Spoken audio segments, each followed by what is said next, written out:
This young gentleman is a facialist from Brunei, 38 years old. He came to GLOJAS yesterday.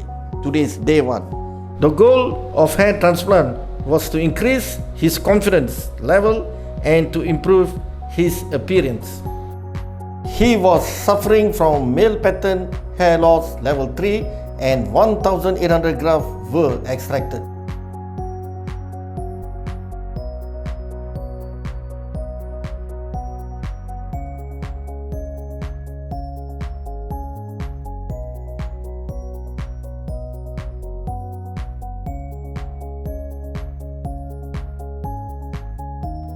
Design. According to the principle of hair transplant, age match highlight. The design is drawn according to the 38 years old man. Today's day 1, there's no bleeding,